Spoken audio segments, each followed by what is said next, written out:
राधे राधे भक्तों, जय श्री कृष्ण। आज की वीडियो में हम बात करेंगे शनिदेव की पूजा विधि और व्रत कथा के बारे में। सर्वप्रथम शरीर की शुद्धि हेतु अंजलि में जल लेकर ऐसा कहें, हे अंजलि जल आप गंगा जल बन जाए और मेरे तन को पवित्र करें, और फिर उसे अपने ऊपर छिड़क लें। इसके बाद गणेश जी का सुमिरन करें और उन्हें प्रणाम करें। इसके बाद दाहिनी हथेली में पान, सुपारी, अक्षत यानी चावल, तिल, गंगा जल, द्रव्य और फूल, बिल्व पत्र और चंदन लेकर इस प्रकार उच्चारण करें, हे शनिदेव मैं कलयुग वासी हूँ, पृथ्वी लोक में मेरा वास है, मेरा अमुक नगर है, अमुक मास है, अमुक पक्ष है, अमुक तिथि और अमुक नक्षत्र है। आप मेरे समस्त कष्टों को नष्ट करें, मैं आपका संकल्प करता हूँ। इसके पश्चात हथेली की वस्तु शनिदेव के सिंहासन पर समर्पित कर दें। इसके बाद गंगा जल और साधारण जल से शनिदेव की मूर्ति को स्नान कराएं। इसके पश्चात अक्षत यानी चावल, तिल, बिल्व पत्र, पुष्प, चंदन तथा पुष्पांजलि श्रद्धा पूर्वक समर्पित करें। ऐसा कहकर हाथ जोड़कर क्षमा प्रार्थना करें, हे शनिदेव आप सूर्य के पुत्र हैं और यमराज के भाई, आप ही मेरे आधार है, मैं कर्महीन हूँ, क्रियाहीन हूँ। आप मेरी भक्ति को स्वीकार करें और मेरी भूल को क्षमा करें। आपको मेरा बारंबार नमस्कार है। शनिदेव कथा प्रारंभ। दोहा। आज्ञा दे गुरुदेव ने, दीना शीश झुकाए, कथा कहूँ शनिदेव की, भाषा सरल बनाए।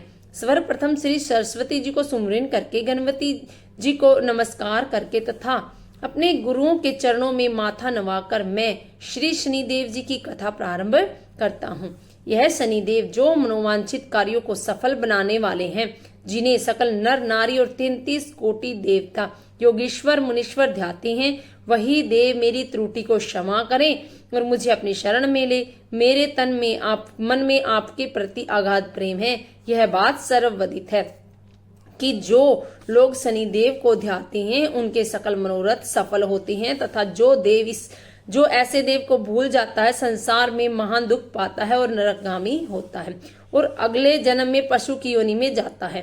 जो कथा मैं तन मन से कहने जा रहा हूँ उसे आप भी सच्चे मन से ग्रहण करें। एक बार संसार में चारों ओर पूजे जाने वाले नवग्रह एक स्थान पर एकत्रित हुए, परस्पर विधित प्रकार से वार्तालाप करने लगे। जब बात घूमती हुई उस स्थान पर आ पहुंची कि हम 9 ग्रहों में सबसे बड़ा और सर्ववादित पूजनीय कौन देव है, तो प्रत्येक ग्रह देवता स्वयं को बड़ा कहने लगा। इस बात पर जब बहुत देर तक वाद विवाद होता रहा और कोई निर्णय न हो सका, तो यह तय हुआ कि चलकर इंद्र से इसका निर्णय कराना चाहिए। अतः वह 9 के 9 ग्रह इंद्रदेव के समक्ष उपस्थित हुए। उन सबकी बातें सुनकर इंद्रदेव भी सोच में पड़ गए, किसे छोटा कहूं और किसे बड़ा, किसकी श्रद्धा का पात्र बने और किसके कोप का भाजन। अंत में सोच समझकर निर्णय न करते हुए वह बोले, मैं अल्प बुद्धि हूँ, इस बात का निर्णय करने में असमर्थ हूँ। मुझे तो आप सभी बड़े नजर आते हैं, मैं सभी का आदर सम्मान समभाव से करता हूँ। इस प्रकार नवग्रह संतुष्ट नहीं हुए और हठ करने लगे कि इसका निर्णय आपको अवश्य करना चाहिए। तब देवराज बोले, आप मृत्यु लोक में जाइए, वहां एक अत्यंत न्यायप्रिय विक्रमादित्य राजा राज्य करता है। आप उसके पास जाइए, वह अवश्य आपका कोई न कोई उचित निर्णय कर देगा। इंद्र से निराश होकर नवग्रह मृत्यु लोक में जाने को तत्पर हो गए। देवराज इंद्र ने जब उन्हें वहां से जाते देखा तो प्रसन्न होकर चैन की सांस ली। इस धर्म संकट से निकलना उनके लिए सचमुच ही कितना दुष्कर था, पर अपनी चतुराई से अपने ऊपर आए संकट को राजा विक्रमादित्य पर टाल दिया। उज्जैन नगरी की उन दिनों सारे भारत में धाक थी। एक तो वहां राजा विक्रमादित्य के दरबार में बड़े बड़े ज्ञानवान लोगों का सम्मेलन होता रहता था, दूसरे उस न्यायप्रिय राजा के न्याय से उज्जैन नगरी का सारे भारत में डंका बजता था। स्वर्ग में जब नवग्रहों का निर्णय न हो पाया तो वह अपने अपने विमानों पर आरूढ़ हो मृत्यु लोक में आ पहुंचे। ठीक उस समय जब राजा विक्रमादित्य का दरबार ठसाठस भरा हुआ था। नवग्रहों को इकट्ठे देखकर विक्रमादित्य अपने सिंहासन से उठ खड़े हुए और सभी देवों को सम्मान पूर्वक आसन ग्रहण करने को कहा, किंतु राजा ने इस सम्मान को किसी भी ग्रह देवता ने स्वीकार नहीं किया। तब विक्रमादित्य ने प्रसन्नवाचक दृष्टि से उनकी ओर देखा तो बृहस्पति देव ने आगे बढ़कर दृढ़ स्वर में कहा, हे राजन, हम यहाँ पर तब तक आसन ग्रहण नहीं करेंगे जब तक कि आप हमारा यह निर्णय नहीं करेंगे कि हम लोगों में सबसे बड़ा कौन है। राजा अपने ऊपर आए इस धर्म संकट को देखकर पल भर में तो घबरा गया, परंतु शीघ्र ही उसने स्वयं को संभाल लिया। उसने अपने मन में एक युक्ति सोच ली। दरबार में छोटे छोटे आसनों की एक पंक्ति प्रवेश द्वार तक चली गई। राजा ने उन लोगों से कहा कि आप यहाँ पर आसन ग्रहण कीजिए, मैं सोच समझकर अपना निर्णय करता हूँ। यह कहकर राजा अपने सिंहासन पर बैठ गया। सिंहासन के निकट ही जो आसन पड़ा था उस पर भागकर बृहस्पति जी जा बैठे और उसके अगले आसन पर सूर्य देव जी जा बैठे। सूर्य के निकट ही चंद्रमा और फिर इसी क्रम में बुध, मंगल, राहु, केतु इत्यादि ने भी अपना अपना आसन ग्रहण कर लिया। पंक्ति में 8वें थे भार्गव, किंतु उन्हें भी संतोष था कि उनके बाद शनिश्चर बैठेंगे, किंतु आसन प्रवेश द्वार के समीप होने के कारण और अंत में होने के कारण शनिदेव उस पर नहीं बैठे। राजा विक्रमादित्य ने सोचा था कि जो ग्रह उस अंतिम आसन पर बैठेगा वह उसी को विनय और दयाशील के आधार पर बड़ा कह देगा, पर वहां तो बात ही दूसरी हो गई। शनिदेव अति क्रोधी और विकट स्वभाव के देवता हैं। जब वह नहीं बैठे तो 8 ग्रह खिलखिलाकर हंस पड़े। अपना इस प्रकार अपमान होते देखकर शनिदेव की आंखें क्रोध से लाल हो गई और बिरकुटी तन गई। क्रोध से कांपते हुए बोले, राजन, तुमने मुझसे बैर लेकर तुमने अच्छा नहीं किया। क्या समझकर तुमने मुझे इस प्रकार से अपमानित करना चाहा और क्यों मुझे तले बिठाना चाहा। चांद ग्रह का प्रभाव 2.25 दिन रहता है। सूर्य, शुक्र और बुध का प्रभाव केवल आधा मास, सोम और मंगल 2 मास और गुरु 13 मास, राहु और केतु 18 मास रहती हैं, जबकि मैं 7.5 वर्ष तक रहता हूँ। इसीलिए हे राजन, अब तू सावधान हो जा। तूने मेरा जो अपमान किया है उसका दंड तुम्हें अवश्य मिलेगा। राजा के कुछ दिन तो आराम से बीते, लेकिन शीघ्र ही शनिदेव की कोप दृष्टि फिरी और राजा पर 7.5 आ गई। उन्हीं दिनों एक व्यापारी कुछ घोड़े बेचने के लिए उज्जैन नगरी में आया। सुंदर सुंदर घोड़े देखकर राजा का जी ललचा गया। राजा ने उन्हें खरीदने का आदेश दिया। घोड़ों में एक घोड़ा भंवर नाम का था। राजा उस पर चढ़कर देखने लगा। कुछ देर तक तो घोड़ा राजा के लिए वहीं घूमता रहा, लेकिन फिर सहसा भाग खड़ा हुआ। राजा को बड़ा अचंभा हुआ। घोड़ा यह एक भयानक जंगल में राजा को पटक कर अंतर्ध्यान हो गया। राजा अकेले उस वीरान जंगल में भटकने लगा। साय के समय जब उसे प्यास बहुत सताने लगी तो वह जोर जोर से चीखने लगा। उधर एक पगडंडी ने एक ग्वाला अपने गांव को जा रहा था। वह राजा की आवाज सुनकर रुक गया। राजा उसके पास गया और ग्वाले ने उसकी व्यथा जानकर उसे निकट की नदी में पर ले जाकर पानी पिलाया। पानी पीने के बाद राजा स्वस्थ हो गया और प्रसन्न होकर उसने ग्वाले को अपने हाथ की एक अंगूठी निकाल कर दी और उससे कहा कि मैं उज्जैन नगरी का रहने वाला हूँ और यहाँ रास्ता भटक गया हूँ, तुम मुझे रास्ता दिखाओ। तब ग्वाला उसे अपने साथ गांव ले गया। वहां एक मिष्ठान की दुकान पर राजा ने मिठाई खा पीकर भूख मिटाई और दुकानदार को भी एक अंगूठी उतार कर दी। दुकानदार के पूछने पर उससे भी यही कहा कि वह उज्जैन नगरी का रहने वाला है और उसका नाम विक्रमादित्य है। फिर वह दुकान के बंद होने तक वहीं बैठा दुकानदार से बातें करता रहा। उस दिन दुकानदार की बिक्री बहुत हो गई। उसने सोचा कि ये बहुत भाग्यवान पुरुष है जो उसके आने से आज मेरी इतनी बिक्री हुई है। इसीलिए रात होने पर वह उससे बोला कि आज उसके साथ उसके घर चले और उसके साथ ही भोजन भी करे।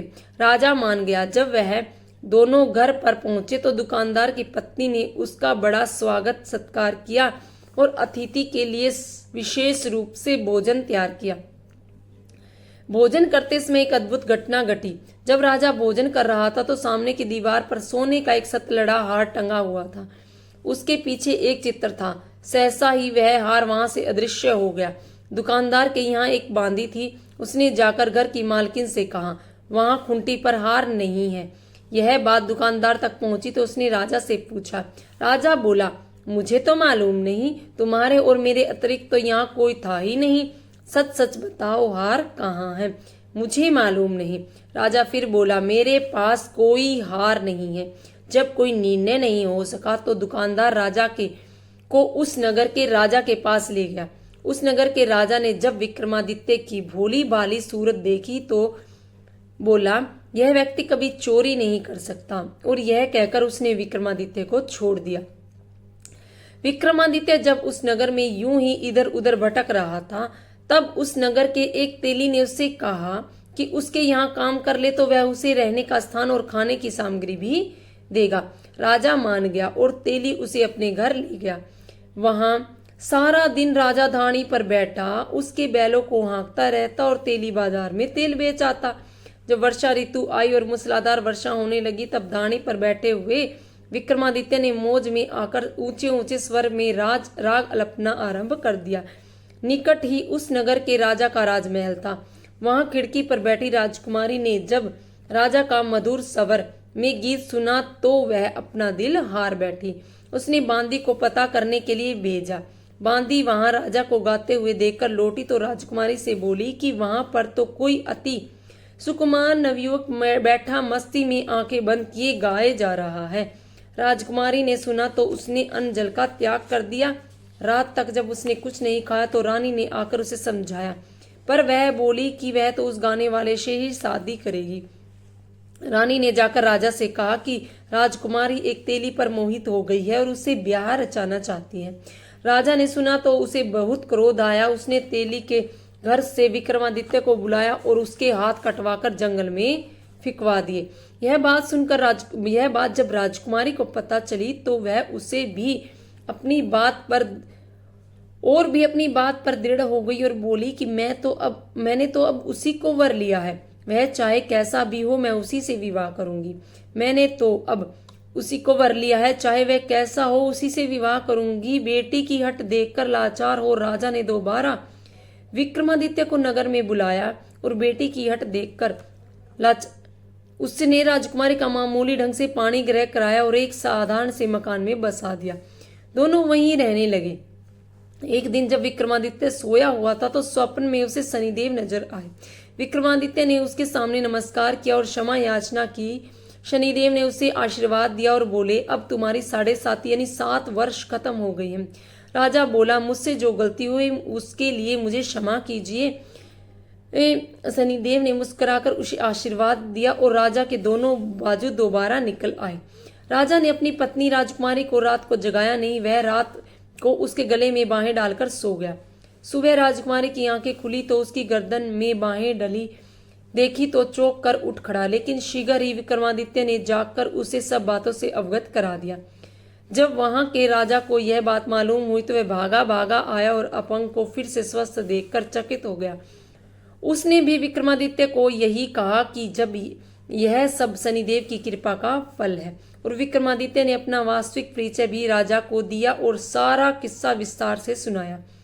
सुनते ही राजा विक्रमादित्य के चरणों में गिर गया और क्षमा याचना करने लगा। बस यह खबर शीघ्र ही सारे नगर में फैल गई। दुकानदार ने जब को भी यह खबर मिली तो वह भागा भागा आया और विक्रमादित्य के पांव में लौटने लगा।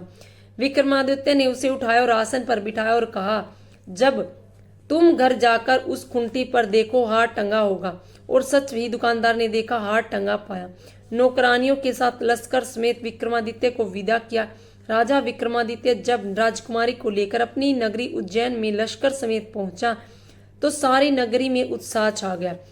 अपने राजमहल में प्रवेश करने से पूर्व विक्रमादित्य ने नवग्रह की पूजा की और शनिदेव को सर्वोच्च स्थान दिया। साथ ही उसने नगर भर में ढिंढोरा पिटवा दिया कि शनिदेव मनोवांछित फलों को देने वाले हैं और नवग्रह में सर्वोच्च स्थान रखते हैं। इस प्रकार शनिदेव को मनाकर विक्रमादित्य ने अपने राज्य यश और कीर्ति को प्राप्त कर लिया। बोलो श्री शनिदेव की जय, बोलो नवग्रह की जय। दोहा, जैसी सुनी तैसी कही, इसमें झूठ न साच। विक्रम भूप इतिहास को सजने देखो बाँच। सुने सुनावे शनि कथा, गावे जो चितलाए। सत्य वचन है संत का, बाको संकट जाए। 7.5 हटाने के लिए शनिदेव से की गई प्रार्थना। 7.5 शक्ति के मालिक विनती ये मंजूर करो। अशुभ दृष्टि अब है शनिदेवा, मेरे तन से दूर करो। कंपित कर दी काया मेरी, अशुभ 7.5 रानी ने। जीवन को अंधेर किया है तेरी शक्ति भवानी ने। सभी ग्रहों की अशुभ शक्ति को हे शनिदेवा चूर करो। 7.5 शक्ति के मालिक विनती ये मंजूर करो। विपत्तियां जो बैठी मुझ पे उनको दूर भगाओ तुम। निर्धनता मेरे घर में विराजे, अपने संग ले जाओ तुम। बहसे लक्ष्मी मेरे गृह में शुभता से भरपूर करो। साढ़े साती शक्ति के मालिक विनती ये मंजूर करो। डेढ़िया और साढ़े साती देवा दोनों तेरी दासी हैं। तेरी आज्ञा से चलती दुख सुख की ये साथी हैं। दिला दो इनसे दया की दृष्टि, धन और वृष्टि जरूर करो। साढ़े साती शक्ति के मालिक विनती ये मंजूर करो। अशुभ ग्रह को हे शनिदेवा मेरा मित्र बना दो तुम। रत्नों से भरा मेरा खजाना सोने छत्र चढ़ा दो तुम। चरणों में है मेरा मस्तक, दुखिया पे दया हजूर करो। साढ़े साती शक्ति के मालिक विनती ये मंजूर करो। आरती श्री शनिदेव की। जय जय जय शनिदेवा भक्तन हितकारी। सूर्य के पुत्र प्रभु छाय मैं तारी। जय जय श्री शनिदेवा भक्तन हितकारी। श्याम अक्र वक्र दृष्टि चतुर्भुजाधारी। नीलांबर धारनाथ गज की असवारी। जय जय श्री शनिदेवा भक्तन हितकारी। क्रीट मुकुट शिशिर रजत दीपत है लिलिलारी। मुक्तन की माला गले सुशोभित बलिहारी। जय जय श्री शनिदेवा भक्तन हितकारी। मोदक मिष्ठान पान चढ़त है सुपारी। लोहा तिल तेल उड़त मीशी अति प्यारी। जय जय श्री शनिदेवा भक्तन हितकारी।